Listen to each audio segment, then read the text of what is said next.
นั่นเองนะ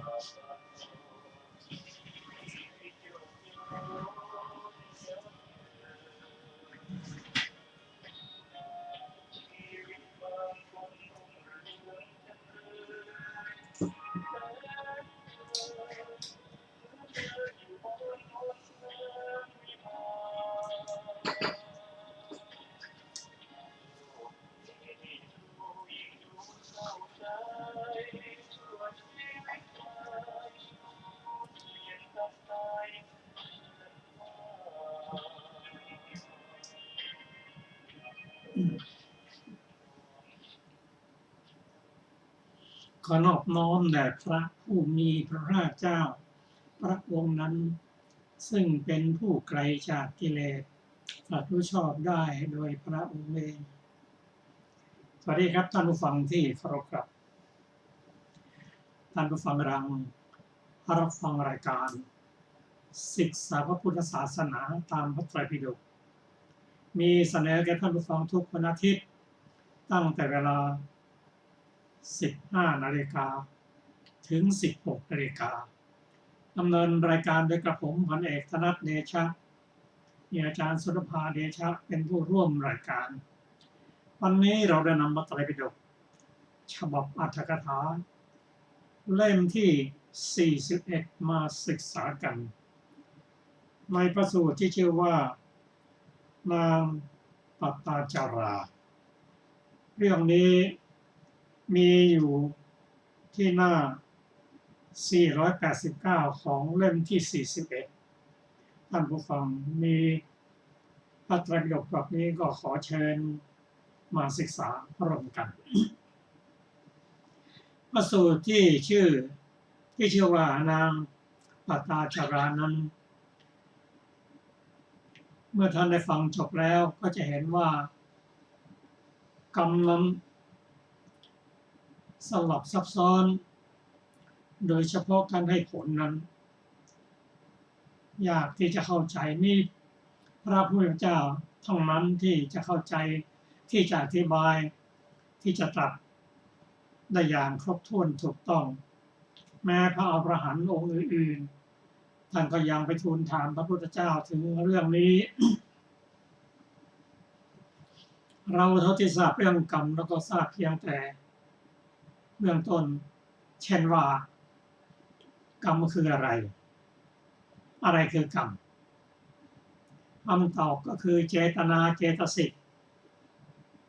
ทำกรรมไม่ใช่ผู้ใดไปทำตัวเจตสิก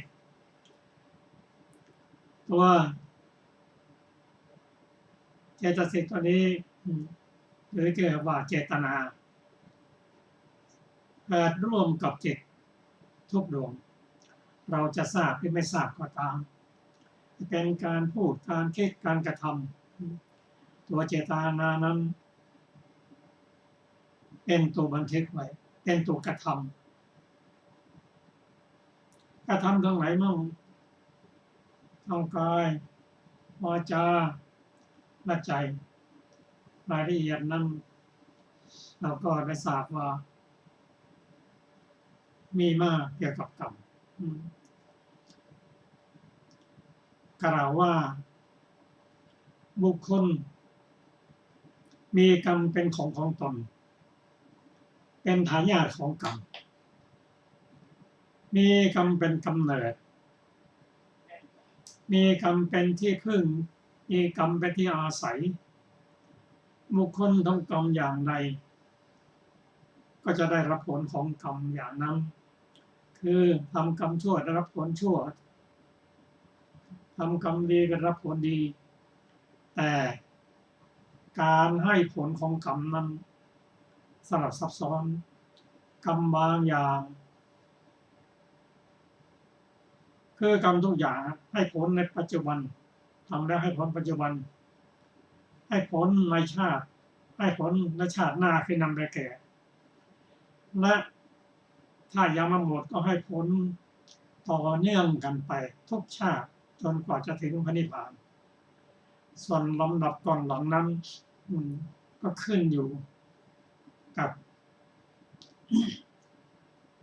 ข้อที่จะทำไว้ ท่าที่เราศึกษากันมานั้นท่านแบ่งเรื่องกรรมไว้16เรียกกรรม16กรรมที่ว่าโดยกิจคือหน้าที่คือกิจของเขาก็คือนำไปแก่ให้การอุดหนุน สนับสนุนเข้าไปเบียดเบียนและอุปฆาตกรรมคือทำให้สิ้นชีวิตในกิจของปาเขามี4อย่างที่นี่ลำดับที่จะให้ผลนั้นก็ได้แก่1ครุกรรมกำหนดให้ผลก่อน2กรรมที่ทำเมื่อใกล้จะตาย3กรรมที่ทำบ่อยๆ4กรรมที่ทำประมาณเล็กน้อยกว่ากรรมทั้ง3อันนี้เป็นลำดับแห่งการให้ผลที่3ก็ระยะของการให้ผลกรรมทุกอย่างนั้นให้ผลในชาติที่1ให้ผลในชาติที่2ให้ผลในชาติที่3และอโหสิกรรมส่วนที่4นั้นขึ้นอยู่กับกรรมก็คืออกุศลกรรม2กามาวจรกุศล3รูปาวจรกุศลและ4อรูปาวจรกุศลซึ่งแต่ละข้อนั้นมีรายละเอียดมากมายสำหรับเรื่องนางปตาจารานั้นถ้าเราได้ฟังแล้วเราจะเห็นว่านางทำกรรมเหมือนกับบุคคลธรรมดาคืออกุศลกรรมก็ทำกุศลธรรมก็กรรมแต่จะหนักจะเบานั้นก็ให้ผลหมด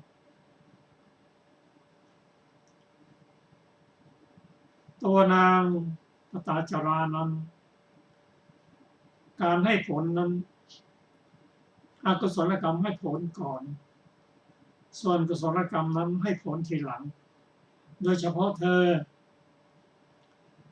มีชาติที่เป็นชาติสุดท้ายกรรมต่างๆที่ถาโถมมาให้ผลในชาตินี้จะเป็นอกุศลกรรมก็ตามกุศลกรรมให้ผลในชาตินี้เพราะว่าถ้าเธอเป็นพระอรหันต์แล้วกรรมไม่สามารถให้ผลได้เพราะเธอไม่ต้องเกิดมาแล้วหมดเพราะฉะนั้นจึงถาโถมมาให้ผลทั้งชาติสุดท้ายของเธอเป็นทั้งอกุศลกุศลโดยเฉพาะอกุศลเห็นว่าทำไมเธอจะต้องรับกรรมหนักถึงขนาดนี้รายละเอียดนั้นท่านได้ฟังพระสูตรเรื่องนางปตาจาราพอจบพระสูตรแล้วกระผมจะสรุปอีกครั้งหนึ่งก็ขอเชิญอาจารย์สุรภา สวัสดีค่ะท่านผู้ฟังที่เคารพทุกท่านเรื่องนางปตาจาราข้อความเบื้องต้นพระศาสดาเมื่อประทับอยู่ในพระเชตวันทรงปรารภพระปตาจาราเถรีตรัสพระคาถานี้ว่าโยจะวัฏสตังชีเวเป็นต้นความรักไม่เลือกชั้นวรรณะดังได้สดับมา นางปตาจารานั้นเป็นธิดาของเศรษฐีผู้มีสมบัติ40 โกฏในกรุงสาวัตถีมีรูปงามในเวลานางมีอายุ16 ปีมารดาเมื่อจะรักษาจึงให้นางอยู่บนชั้นบนปราสาท7 ชั้น ถึงเมื่อเป็นเช่นนั้นนางก็ยังสมคบกับคนรับใช้คนหนึ่งของตนครั้งนั้นมารดาบิดาของนางยกให้แก่ชายหนุ่มคนหนึ่ง ในสกุลที่มีชาติเสมอกันแล้วกำหนดวันวิวาหะ ขออภัยเมื่อวันวิวาหะนั้นใกล้เข้ามานางจึงพูดกับคนรับใช้ผู้นั้นว่าได้ยินว่ามารดาบิดาจักยกฉันให้แก่สกุลโน้นในการที่ฉันไปสู่สกุลผัวท่านแม้ถือบรรณาการเพื่อฉันมาแล้วก็จักไม่ได้เข้าไปในที่นั้นถ้าท่านมีความรักในฉันก็จงพาฉันหนีไปโดยทางใดทางหนึ่งในบัดนี้นี่แล คนรับใช้นั้นรับว่าดีละนางผู้เจริญแล้วกล่าวว่าถ้าอย่างนั้นฉันจักยืนอยู่ในชื่อโน้นแห่งประตูเมืองแต่เวลาเช้าตรู่พรุ่งนี้หล่อนพึงออกไปด้วยอุบายอย่างหนึ่งแล้วมาในที่นั้นในวันที่สองก็ได้ยืนอยู่ในที่นัดหมายกันไว้นางปตาจาราหนีไปกับคนใช้ฝ่ายธิดาเศรษฐีนั้นนุ่งผ้าปอนๆสยายผมเอารำทาสรีระถือหม้อน้ำออกจากเรือนเหมือนเดินไปกับพวกทาสีได้ไปยังที่นั้นแต่เช้าตรู่ชายคนรับใช้นั้นพานางไปไกลแล้วสำเร็จการอาศัยอยู่ในบ้านแห่งหนึ่งไถนาในป่าแล้วได้นำฟืนและผักเป็นต้นมาธิดาเศรษฐีนอกนี้เอาหม้อน้ำมาแล้วทำกิจมีการ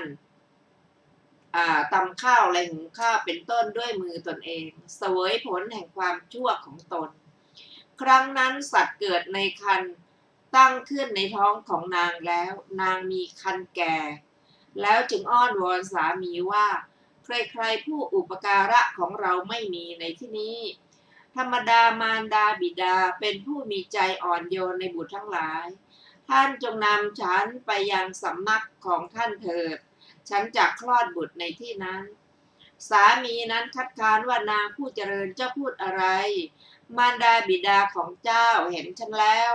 พึงทำกรรมกรมีอย่างต่างๆฉันไม่อาจไปในที่นั้นได้แม่นางอ้อนวอนแล้วอ้อนวอนเล่าเมื่อไม่ได้ความยินยอมในเวลาที่สามีนั้นไปป่าจึงเรียกคนผู้คุ้นเคยมาสั่งว่าถ้าเข้ามาไม่เห็นฉันจักถามว่าฉันไปไหนพวกท่านพึงบอกความที่ฉันไปสู่เรือนแห่งตระกูลของตนดังนี้แล้วก็ปิดประตูเรือนหลีกไปฝ่ายสามีนั้นมาแล้วไม่เห็นภรรยานั้นจึงถามคนคุ้นเคยฟังเรื่องนั้นแล้วก็ติดตามไปด้วยคิดว่าจะให้นางกลับพบนางแล้วแม้จะอ้อนวอนมีประการต่างๆก็มิอาจให้นางกลับได้ทีนั้นลมกรรมชวาทของนางปั่นป่วนแล้วในที่แห่งหนึ่งนางเข้าไปในระหว่างพุ่มไม้พุ่มหนึ่งพูดว่านายลมกรรมชวาทของฉันปั่นป่วนแล้วนอนกลิ้งเกลื่อนอยู่บนพื้นดินคลอดเด็กโดยยากแล้วคิดว่าเราพึงไปสู่เรือนแห่งตระกูลเพื่อประโยชน์ใดประโยชน์นั้นสำเร็จแล้วจึงกลับมาสู่เรือนกับสามีสำเร็จการอยู่กันอีกเชียวสมัยนั้นครรภ์ของนางตั้งขึ้นอีกนางเป็นผู้ครรภ์แก่แล้วจึงอ้อนวอนสามีโดยนัยยะก่อนนั่นแหละเมื่อไม่ได้ความยินยอมจึงอุ้มบุตรด้วยสะเอวหลีกไปอย่างนั้นนั่นแหละแม้ถูกสามีนั้นติดตามไปพบแล้วก็ไม่ปรารถนาจะกลับครั้งนั้นเมื่อชนเหล่านั้นเดินไปอยู่มหาเมฆอันไม่ใช่ฤดูกาลเกิดขึ้นท้องฟ้าได้มีท่อทางตกลงไม่มีระหว่างดังสายฟ้าแผดเผาอยู่โดยรอบดังจะทำลายลงด้วยเสียงแผดแห่งเมฆในขณะนั้นลมกรรมชวาทของนางปั่นป่วนแล้วนางเรียกสามีมากล่าวว่านายลมกรรมชวาทของฉันปั่นป่วนแล้วฉันไม่อาจจะทนได้ท่านจงรู้สถานที่ฝนไม่รดฉันเถิด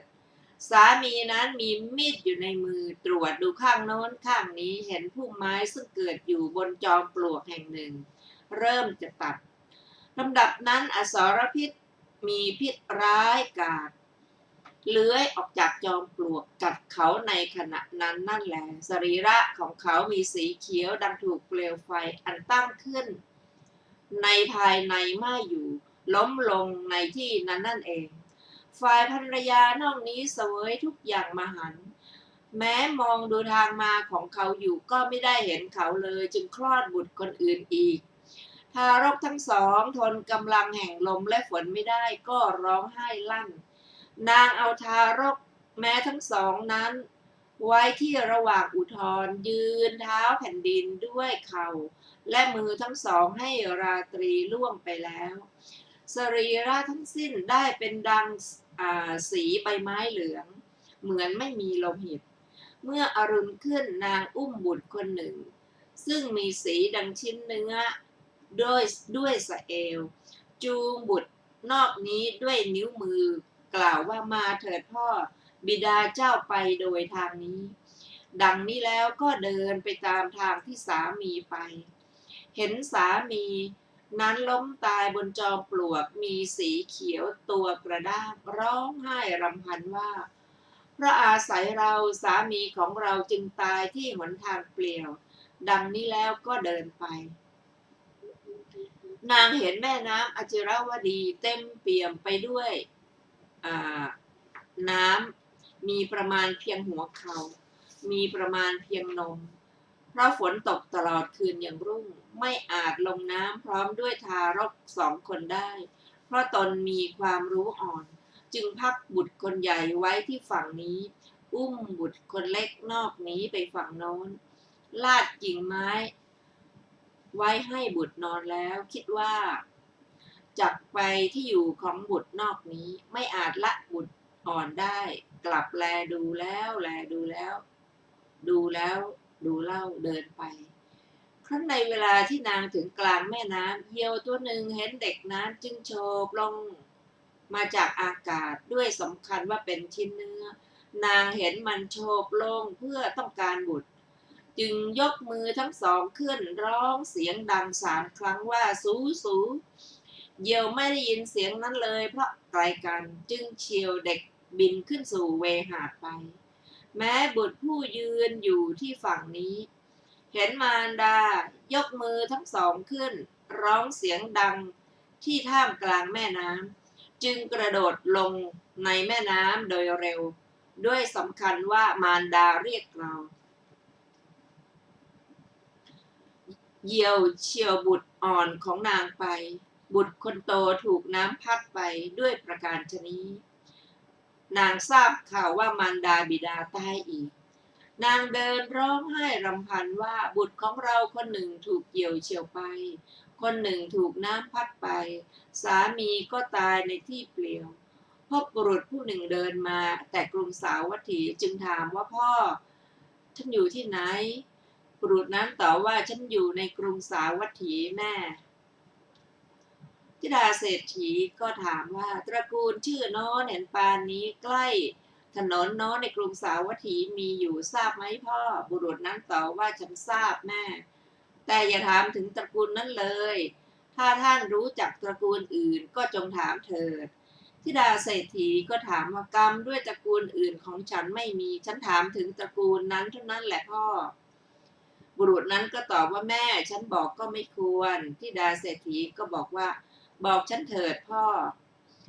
บุรุษตอบว่าวันเนี้ยแม่เห็นฝนตกคืนยังรุ่งไหมล่ะธิดาเศรษฐีก็ตอบว่าฉันเห็นพ่อฝนนั้นตกคืนยังรุ่งเพื่อฉันเท่านั้นไม่ตกเพื่อคนอื่นแต่ฉันจักบอกเหตุที่ฝนตกเพื่อฉันแก่ท่านภายหลังโปรดบอกความเป็นไปในเรือนเศรษฐีนั้นแก่ฉันก่อนบุรุษนั้นก็บอกว่าแม่วันนี้ในตอนกลางคืนเรือนล้มทับคนแม้ทั้ง3คือเศรษฐี1ภรรยา1บุตรเศรษฐี1คนทั้ง3นั้นถูกเผาบนเชิงตะกอนเดียวกันแม่เอ๋ยควันนั่นยังปรากฏอยู่ในขณะนั้นนางไม่รู้สึกถึงผ้าที่นุ่งซึ่งได้หลุดลงถึงความเป็นคนวิกลจริตยืนตะลึงอยู่ร้องไห้รำพันบ่นเพ้อเซสวนไปว่าบุตร2 คนตายเสียแล้วสามีของเราก็ตายเสียในที่ทางเปลี่ยวมารดาบิดาและพี่ชายก็ถูกเผาบนเชิงตะกอนเดียวกันคนทั้งหลายเห็นนางแล้วเข้าใจว่าหญิงบ้าหญิงบ้า จึงถือเอาหยากเยื่อกอบฝุ่นโปรยลงบนศีรษะขว้างด้วยก้อนหินพระศาสดาประทับนั่งแสดงธรรมอยู่ในท่ามกลางบริษัทสี่ในพระเชตวันมหาวิหารได้ทอดพระเนตรเห็นนางผู้บำเพ็ญบารมีมาแสนกับสมบูรณ์ด้วยอภินิหารเดินมาอยู่นางได้ตั้งความปรารถนาไว้ในชาติก่อนได้ยินว่าในการแห่งพระพุทธเจ้าทรงพระนามว่าปทุมุตตระนางปตาจารานั้นเห็นพระเถรีทรงวินัยรูปหนึ่งอันพระปทุมุตตระศาสดาทรงตั้งไว้ในตำแหน่งเอตทัคคะดันเท้าสักกะจับที่แขนตั้งไว้ในสวนนันทวันจึงทำคุณความดีแล้วตั้งความปรารถนาไว้ว่าแม้หม่อมฉันพึงได้ตำแหน่งเลิศกว่าพระเถรีผู้ทรงวินัยทั้งหลายในสำนักพระพุทธเจ้าเช่นกับด้วยพระองค์พระปทุมมุตตระพุทธเจ้าทรงเล็งเห็นอนาคตังสยานไปก็ทรงทราบว่าความปรารถนาจะสำเร็จจึงทรงพยากรณ์ว่าในอนาคตการหญิงผู้นี้จะเป็นผู้เลิศกว่าพระเถรีผู้ทรงวินัยทั้งหลายมีนามว่าปตาจาราในศาสนาของพระโคดมพุทธเจ้าพระศาสดาทรงเห็นนางผู้มีความปรารถนาตั้งไว้แล้วอย่างนั้นผู้สมบูรณ์ด้วยอภินิหารกำลังเดินมาแต่ที่ไกลเทียวทรงดำริว่าเว้นเราเสียผู้อื่นชั่วสามารถจะเป็นที่พึ่งของหญิงนี้ได้ไม่มีจึงได้ทรงทำนางโดยประการที่นางจะบ่ายหน้าสู่วิหารเดินมาบริษัทเห็นนางแล้วจึงกล่าวว่าท่านทั้งหลายอย่าให้หญิงบ้านนี้มาที่นี่เลยพระศาสดาตรัสว่าพวกท่านจงหลีกไปอย่าห้ามเธอในเวลานางมาใกล้จึงตรัสว่าจงกลับได้สติเถิดน้องหญิงนางกลับได้สติด้วยพุทธานุภาพไม่ขณะนั้นเองในเวลานั้นนางกำหนดความที่ผ้านุ่งหลุดได้แล้วให้เกิดฮิริโอตตัปปะขึ้นจึงนั่งกระโยงลำดับนั้นบุรุษผู้หนึ่งจึงโยนผ้าห่มไปให้นางนุ่งผ้านั้นแล้วเข้าไปเฝ้าพระศาสดาถวายบังคมด้วยเบญจางคประดิษฐ์แทบพระบาททั้งสองซึ่งมีพันนะดังทองคำแล้วทูลว่าขอพระองค์จึงทรงเป็นที่พึ่งแก่หม่อมฉันเถิดพระเจ้าข้าเพราะว่าเยียวเชียวบุตรคนหนึ่งของหม่อมฉันไปคนหนึ่งถูกน้ำพัดไปสามีตายที่ทางเปลี่ยวมารดาบิดาและพี่ชายถูกเรือนทับตายเขาเผาบนเชิงตะกอนเดียวกันพระศาสดาทรงสดับคำของนางจึงตรัสว่าอย่าคิดเลยปตาจาราเธอมาสู่สำนักของผู้สามารถจะเป็นที่พึ่งพำนักอาศัยของเธอได้แล้วเหมือนอย่างว่าบัดนี้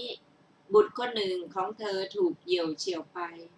คนหนึ่งถูกน้ำพัดไปสามีตายแล้วในทางเปลี่ยวมารดาบิดาและพี่ชายถูกเรือนทับฉันใดน้ำตาที่ไหลออกของเธอผู้ร้องไห้อยู่ในสงสารนี้ในเวลาที่ปิยชนมีบุตรเป็นต้นตายอย่างมากกว่าน้ำแห่งมหาสมุทรทั้งสี่ก็ฉะนั้นเหมือนกันดังนี้แล้วตรัสพระคาถานี้ว่าน้ำในสมุทรทั้งสี่มีประมาณน้อยน้ำตาของคนผู้อันทุกข์ถูกต้องแล้วเศร้าโศกไม่ใช่น้อยมากกว่าน้ำในมหาสมุทรนั้นเหตุไรเธอจึงประมาทอยู่เล่าแม่น้องเมื่อพระศาสดาตรัสสอนอนมะตัคคะปริยายสูตรอยู่อย่างนั้นความโศกสรีระของนางได้ถึงความเบาบางแล้วลำดับนั้นพระศาสดาทรงทราบที่นางผู้มีความโศกเบาบางแล้วทรงเตือนอีกแล้วตรัสว่าปตาจาราขึ้นชื่อว่าปิยชนมีบุตรเป็นต้นไม่อาจเพื่อเป็นที่ต้านทานเป็นที่พึ่งหรือเป็นที่ป้องกันของผู้ไปสู่ปรโลกได้เพราะฉะนั้นบุตรเป็นต้นเหล่านั้นถึงมีอยู่ก็ชื่อว่าย่อมไม่มีทีเดียว ส่วนบัณฑิตชำระศีลแล้วควรชำระทางที่ยังสัตว์ให้ถึงนิพพานของตนเท่านั้นเมื่อจะทรงแสดงธรรมได้ตรัสพระคาถาเหล่านี้ว่าบุตรทั้งหลายไม่มีเพื่อต้านทานบิดาก็ไม่มีถึงพวกพ้องก็ไม่มีเมื่อบุคคลถูกความตายครอบงำแล้วความต้านทานในญาติทั้งหลายย่อมไม่มีบัณฑิตทราบอำนาจประโยชน์นั้นแล้วสำรวมในศีลถึงชำระทางไปพระนิพพานโดยเร็วทีเดียวในการจบเทศนานางปตาจาราเผากิเลสมีประมาณเท่าฝุ่นในแผ่นดินใหญ่แล้วตั้งอยู่ในโสดาปัตติผลชนแม้เหล่าอื่นเป็นอันมากบรรลุอริยผลทั้งหลายมีโสดาปัตติผลเป็นต้นดังนี้แลนางปตาจาราทูลขอบวชฝ่ายนางปตาจารานั้นเป็นพระโสดาบันแล้วทูลขอบรรพชากับพระศาสดาพระศาสดาทรงส่งนางไปยังสำนักของพวกภิกษุณีให้บรรพชาแล้วนางได้อุปสมบทแล้วปรากฏชื่อว่าปตาจาราพระนางกลับความประพฤติได้วันหนึ่งนางกำลังเอาหม้อตักน้ำล้างเท้าเทน้ำลงน้ำนั้นไหลไปหน่อยหนึ่งแล้วก็ขาดครั้งที่สองน้ำที่นางเทลงได้ไหลไปไกลกว่านั้นครั้งที่สามน้ำที่เทลงได้ไหลไปไกลแม้กว่านั้นด้วยประการฉะนี้นางถือเอาน้ำนั้นนั่นแลเป็นอารมณ์กำหนดวัยทั้งสามแล้วคิดว่าสัตว์เหล่านี้ตายเสียในปฐมวัยก็มีเหมือนน้ำที่เราเทลงครั้งแรกตายเสียในมัชฌิมวัยก็มีเหมือนน้ำที่เราเทลงครั้งที่สองไหลไปไกลกว่านั้นตายเสียในปัจฉิมวัยก็มีเหมือนน้ำที่เราเทลงครั้งที่สามไหลไปไกลแม้กว่านั้นพระศาสดาประทับในพระคันธกุฎีทรงแผ่พระรัศมีไปเป็นดังประทับยืนตรัสอยู่เฉพาะหน้าพระนางหน้านางตรัสว่าปตาจาราข้อนั้นอย่างนั้นด้วยว่าความเป็นอยู่วันเดียวก็ดีขณะเดียวก็ดีของผู้เห็นความเกิดขึ้นและความเสื่อมไปแห่งปัญจขันธ์เหล่านั้นประเสริฐกว่าความเป็นอยู่100 ปีของผู้ไม่เห็นความเกิดขึ้นและความเสื่อมแห่งปัญจขันธ์ดังนี้แล้วเมื่อจะทรงสืบอนุสนธิแสดงธรรมจึงตรัสพระคาถานี้ว่า ก็ผู้ใดไม่เห็นความเกิดขึ้นและความเสื่อมอยู่พึงเป็นอยู่100 ปีความเป็นอยู่วันเดียวของผู้เห็นความเกิดและความเสื่อมประเสริฐกว่าของผู้เห็นความเกิดและความเสื่อมประเสริฐกว่าความเป็นอยู่ของผู้นั้นแก้อัดบรรดาบทเหล่านั้นบาทพระคาถาอปัสสังอุทยยัพพยังความว่าไม่เห็นความเกิดขึ้นและความเสื่อมอยู่ด้วยลักษณะ25แห่งปัญจขันธ์บาทพระคาถาว่าปัสสโตอุทยัพพยังความว่าความเป็นอยู่แม้วันเดียวของผู้เห็นความเกิดขึ้นและความเสื่อมแห่งปัญจขันธ์เหล่านั้นประเสริฐกว่าความเป็นอยู่ของบุคคลนอกนี้ในการจบเทศนานางปตาจาราบรรลุพระอรหันต์พร้อมด้วยปฏิสัมภิทาทั้งหลายดังนี้แลเรื่องนางปตาจาราจบ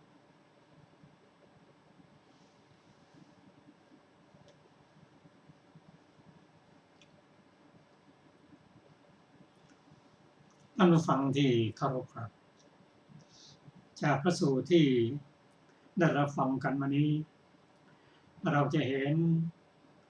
ชีวิตกรรมผลของกรรมของนางปตาจาราเธอเกิดในตระกูลเศรษฐีบิดามีเงิน40 โกฏมีพี่ชายและเธอบิดาย่อมรักและหวงแหนรักษาเธอไว้ในปราสาทชั้น7แต่ไม่สามารถจะป้องกันได้เพราะเธอได้เสียกับคนใช้ของเธอเมื่ออายุประมาณ16 ปีซึ่งบิดามารดาหมายปองชายหนุ่มคนหนึ่ง ซึ่งมีฐานะเท่าเทียมกันพร้อมกำหนดวันวิวาห์เธอเมื่อได้ยินข่าวนี้ก็ไปปรึกษากับคนใช้ที่ได้เสียกันทราบว่าบิดามารดาจะยกฉันไปสู่ตระกูลอื่นถ้าเธอรับฉันก็ต้องพาฉันหนีถ้าไม่งั้นนะฉันแต่งงานเรียบร้อยแล้วเธอไม่มีโอกาสจะเข้าพบแม้จะนำของไปมอบให้ก็ไม่สามารถจะเข้าพบได้ฝ่ายคนใช้ก็บอกว่าดีละตกลงก็จะหนีร่วมกันนัดวันพรุ่งนี้เช้าชายคนใช้ก็ไปรออยู่ที่แห่งหนึ่งกำหนดหมายแล้วเธอก็ปลอมตัว เหมือนกับคนใช้ เดินไปกับเขาพร้อมด้วยทรัพย์สมบัติเท่าที่มีอยู่ไปอยู่ในที่แห่งหนึ่งไกลจากกรุงสาวัตถีอยู่ด้วยกันด้วยความลำบากเพราะการกระทำของเธอสามีต้องไถนาเธอต้องตำข้าวหุงข้าวเลี้ยงชีพอยู่ก็เพราะอาศัยอยู่ร่วมกันเธอก็ตั้งท้องขึ้นเมื่อท้องแก่จนจะคลอดก็อ้อนวอนสามีว่าจะไปคลอดที่บ้านสามีบ้านคุณพ่อคุณแม่สามีไม่ยอมว่าไปได้ยังไงเพราะฉันทำผิดฉันไม่กล้าเข้าได้เธออ้อนวอนและอ้อนเราเธอไม่ยอม ตอนวันหนึ่งเมื่อเธอเข้าป่าอาตาจาราจึงหนีไปได้สั่งคนข้างบ้านว่าไปคลอดที่บ้านของคุณพ่อคุณแม่พอเขากลับมาจากป่าไม่เห็นนางประสาจราค้นหาเข้าไปใจถามด้วยความว่าหนีไปคลอดที่บ้านสามีก็ตามไปพอตามไปได้ระยะหนึ่งเธอก็เกิดลมพัดชว่าคลอดที่นั่นก็กิจที่จะไปบ้านสามีนั้นถ้าไม่มีแล้วกลับมาอย่างเดิมต่อมาไม่นานเธอก็ท้องแก่ก่อนนี้ก็ท้องแก่อ้อนวอนสามีไม่ยอมสามีก็ตามไปวันนั้นเกิดฝนตกหนักลมพัดฝนตกหนักนอกฤดูกาลดังที่เราได้เห็นว่าถ้าฝนตกหนักแล้วมันมืดมาทั้ง4 ทิศทีเดียว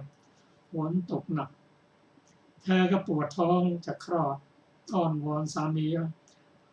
ไปหาที่กำบัง ที่พอจะคลอดลูกได้แทนสามีก็มีนี่อยู่ในมือไปหาใบไม้เพื่อจะบังร่มให้ภรรยาไปถึงต้นไม้ที่อยู่ใกล้จอมปลวกพอฟันเท่านั้นงูพิษก็เลยมากัดเป็นงูพิษที่มีพิษแรงตัวเขียวแล้วก็ล้มลงจะสิ้นชีวิตในต่อมานั่นแหละฝ่ายภรรยานั้นรอสามีก็ยังไงกันมาในที่สุดก็เธอก็ทรมานเจ็บปวดอย่างมากในคลอดลูกคนที่2ออกมาด้วยความทุกข์ทรมานทั้ง2นั้นทั้งคนเล็กคนโตก็ร้องเพราะฝนตกฟ้าร้องลมพัดก็เธอพยายามช่วยตัวเองเอาลูกวางอยู่บนหน้าท้องเอาเท้ายันแผ่นดินไว้จนรุ่งสางสว่างขึ้นมาแล้วก็อุ้มลูกคนหนึ่งก็จุงลูกคนหนึ่งตามหาสามีว่ามาแทะพ่อของเธอไปทางนี้ตามหาประพบสามีนอนตายตัวแข็งทื่อแล้วก็ร้องไห้รำพันในที่สุดก็ไม่มีที่พึ่งก็ต้องเดินทางต่อไปบ้านคุณแม่เดินทางต่อได้ฝนตกหนักเมื่อคืนน้ ในแม่น้ำจิรวดีก็สูงขึ้นแค่เขาแค่เอวเธอไม่สามารถที่จะพาลูกทั้งสองข้ามไปในเวลาเดียวกันก็ตกลงใจว่าให้คนโตรออยู่ที่นี่ฉันจะอุ้มคนเล็กไปเขาก็อุ้มคนเล็กไปข้ามแม่น้ำไปถึงฝั่งโน้นแล้ว ก็จะกลับมาก็ก่อนจะกลับมาก็ทำมองที่นอนให้ลูกคนเล็กนอนอยู่นั่นนะแล้วก็ข้ามแม่น้ำพอถึงกลางแม่น้ำเท่านั้นนะเหยี่ยวตัวหนึ่งเห็นลูกคนเล็กนึกว่าชิ้นเนื้อก็ลงมาเฉียวลูกเธอหันไปก็เห็นเหยี่ยวก็ไล่สุใครๆแต่อยู่ไกลเหยี่ยวไม่ได้ยินก็คาบลูกบินขึ้นสู่ท้องฟ้าก็ยกมือขณะยกมือนั้นลูกคนโตคิดว่าคุณแม่เรียกก็กระโจนลงแม่น้ำถูกน้ำพัดไปเธอก็ข้ามไปฝั่งโน้นแล้วจิตของเธอตอนนั้นเป็นวิกลจริตแล้วหลุดลุ่ยไม่รู้เรื่องลำพันว่าฉันมีลูกคนที่หนึ่งถูกน้ำพัดพาไปลูกคนเล็กก็ถูกเหยี่ยวพาบินไปสามีก็สิ้นชีวิตลำพันไปอย่างนั้นเดินไปลำพันไปไร้สติพบชายคนหนึ่งถามว่ามาจากไหนถามว่ามาจากกรุงสาวัตถีขอถามตระกูลชื่อนั้นชื่อนี้ชายคนนั้นอย่าถามเลยเพราะถามไปก็ไม่ได้ประโยชน์ถามถึงตระกูลอื่นแทนเขาบอกว่าฉันไม่ได้เกี่ยวข้องกับตระกูลอื่นอยากจะทราบตระกูลนี้ไม่อยากจะบอกเลยบอกแค่เราก็โทรนอนบอกแล้วก็บอกว่าเธอรู้ไหมคืนที่นั้นฝนตกลมแรงนั่นนะฉันรู้ซึ่งว่าจะตกเฉพาะฉันเท่านั้นที่อื่นก็ตกด้วย ก็เล่าให้ฟังว่าฝนตกลมแรงก็เศรษฐีภรรยาและพี่ชายคงไม่กล้าออกมาข้างนอกเพราะอารมณ์แรงเพราะกลัวจะปลุกฝนแต่ลมแรงก็ปราสาทนั้นก็ล้มทับเศรษฐีภรรยาและพี่ชายตายทั้งหมดจะเห็นไหมฟันที่ลุกกลุ่นนั่นนะเขาเผาทั้งเศรษฐีภรรยาและลูกชายด้วยพอเธอทราบเท่านั้นความทุกข์โทมนัสก็เกิดขึ้นหรือประมาณวิกลจริตก็เกิดขึ้นแล้วเดินสมสารไปผ้าไม่มีจะนุ่งหลุดลุ่ยหมดคนอื่นเห็นจะเป็นเด็กเห็นก็โอ้คนบ้ามาแล้วแล้วก็เอาฝุ่นโปรยบ้างไล่บ้างฟ้าบ้างเธอก็ไปด้วยอย่างคนไร้สตินะอันนี้เป็นผลละกรรมอกุศลกรรมที่ตามมาให้ผลแก่เธอถึงคราวที่กุศลกรรมที่เธอตั้งความปรารถนาไว้ในสมัยพระพุทธเจ้าทรงพระนามว่าอุทุมัทธะปรารถนาจะเป็นผู้มีได้รับยกย่องให้เป็นผู้มีวินัยเอกคัตตะเป็นผู้ที่เป็นภิกษุณีที่มีวินัยกรรมที่เธอสั่งสมนั้นย่อมให้ผลขณะนั้นพระพุทธเจ้าของเราประทับ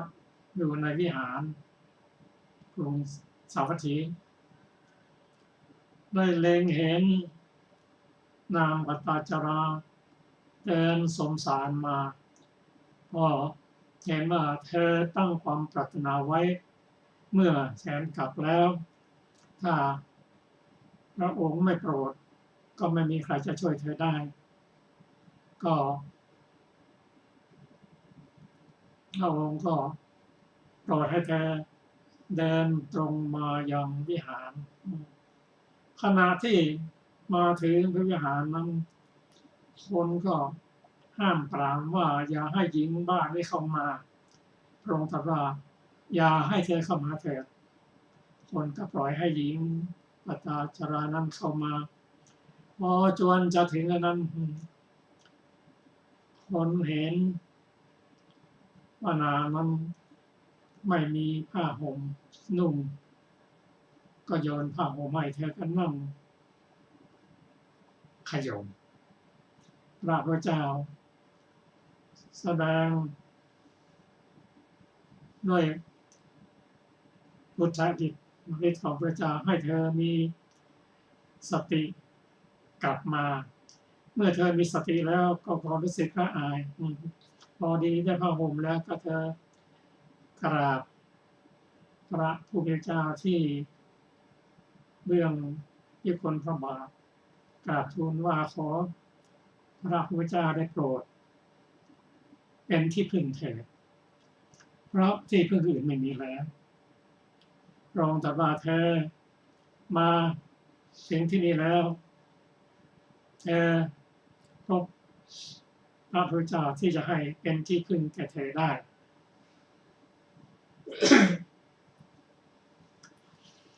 หลังจากนั้นกราบทูลเรื่องลูกคนเล็กถูกเฉียวบินไปลูกชายคนโตถูกน้ำพัดพาไปสามีก็ตายในกลางป่าบิดามารดาพี่ชายก็ตายหาที่พึ่งไม่ได้พระองค์ก็ตรัสแสดงธรรมให้ฟังแท้ก็ลดความเศร้าโศกไปได้แสดงธรรมต่อไปถึงเรื่องที่พึ่งแม้ความตายนั้นจะเกิดขึ้นแล้วลูกชายไม่สามารถจะห้ามเป็นไม่สามารถจะเป็นที่พึ่งได้ใครก็ตามอาจจะตายแล้วก็ไม่มีใครที่จะห้ามปรามได้บุคคลผู้ฉลาดก็พึงหาที่พึ่งเธอได้ฟังธรรมจากพระพุทธเจ้าแล้วได้เป็นพระโสดาบันทูลขอ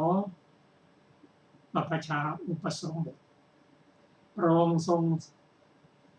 ส่งไปยังสำนักภิกษุณีบวชให้แท้แล้ว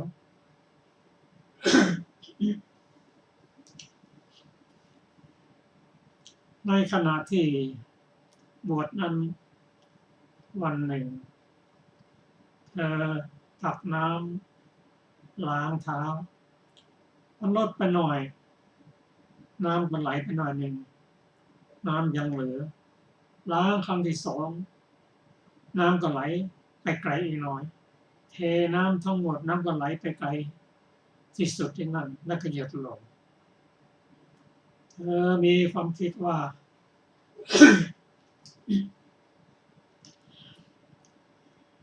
บุคคลนั้นบางคนก็เสียชีวิตในวัยต้นคือปฐมวัยบางคนก็เสียชีวิตในมัชชิมวัยบางคนก็เสียชีวิตในปัจฉิมวัยไม่มีใครจะรอดพ้นความตายไปได้พระพุทธเจ้าทรงทราบถึงความคิดของเธอนั้นก็ได้ตรัสแสดงธรรมให้ฟัง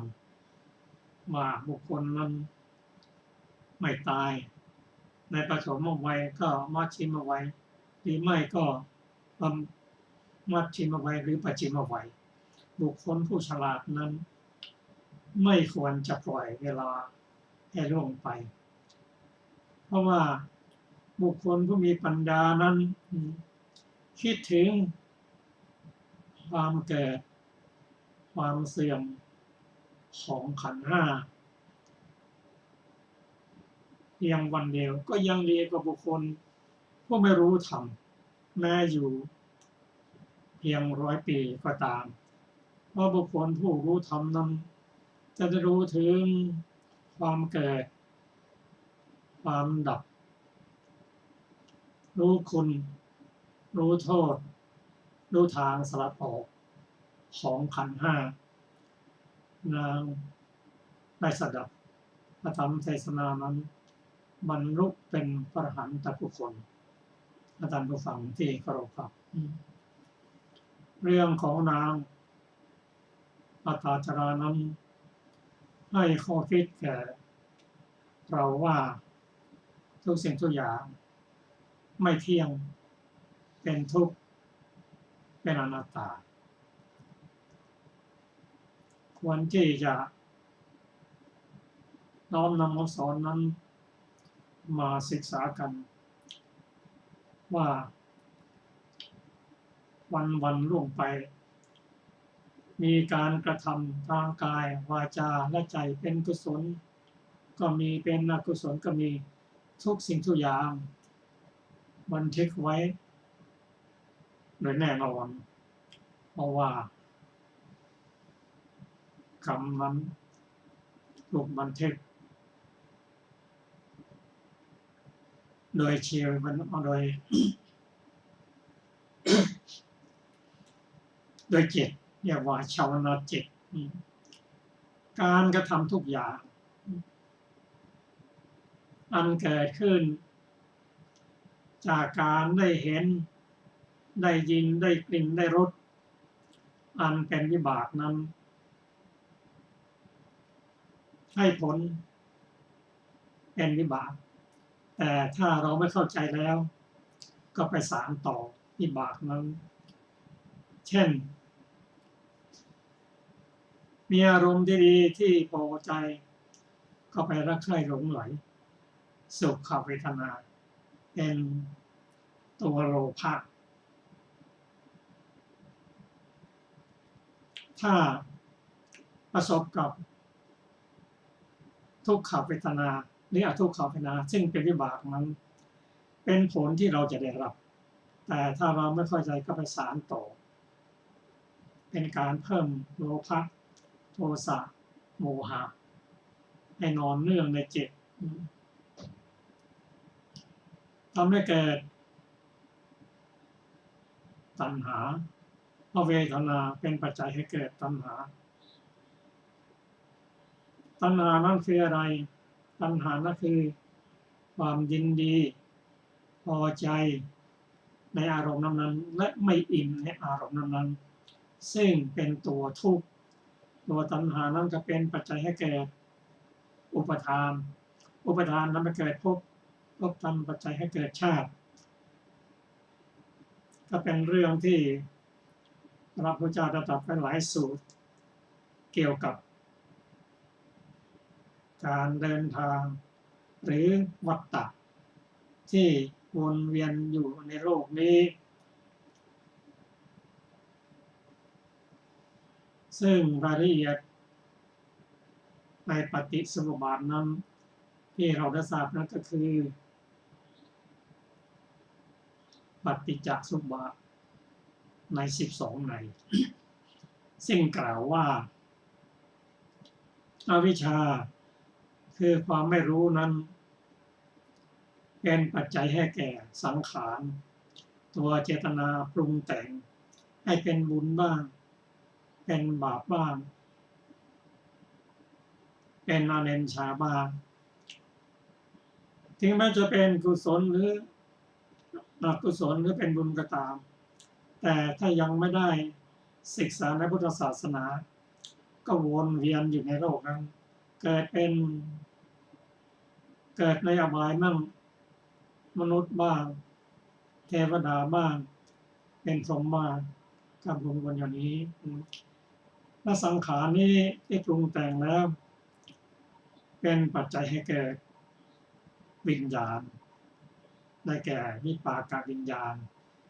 นั้นเป็นปัจจัยให้เกิดนามรูปนามตัวนี้คือตัวเจตสิกนะและรูปนั่นก็ได้แก่เริ่มต้นตั้งแต่อาจจะวัตถุภาวะและกายอัสสกะกายสัสสกะเจริญเติบโตเป็นปัจจัยให้เกิด ลายตนะตาหูจมูกลิ้นกายและหัวใจทลายตนะเป็นปัจจัยให้เกิดผัสสะคือการกระทบผัสสะเป็นปัจจัยให้เกิดเวทนาเวทนาเป็นปัจจัยให้เกิดตัณหาตัณหาเป็นปัจจัยให้เกิด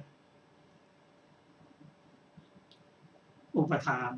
อุปทานเป็นให้เกิดเป็นปัจจัยให้เกิดภพกรรมภพนิพพานภพภพเป็นปัจจัยให้เกิดชาติโดยชาติความเกิดนี้เกิดทำให้ผลเกิดขึ้นคือชรามรณะโศกะปริเทวะทุกขะโทมนัสสะและอุปยาตความทุกข์ทั้งหมดก็เกิดขึ้นโดยประการชนี้ค่ะ วันนี้ก็รายการศึกษาธรรม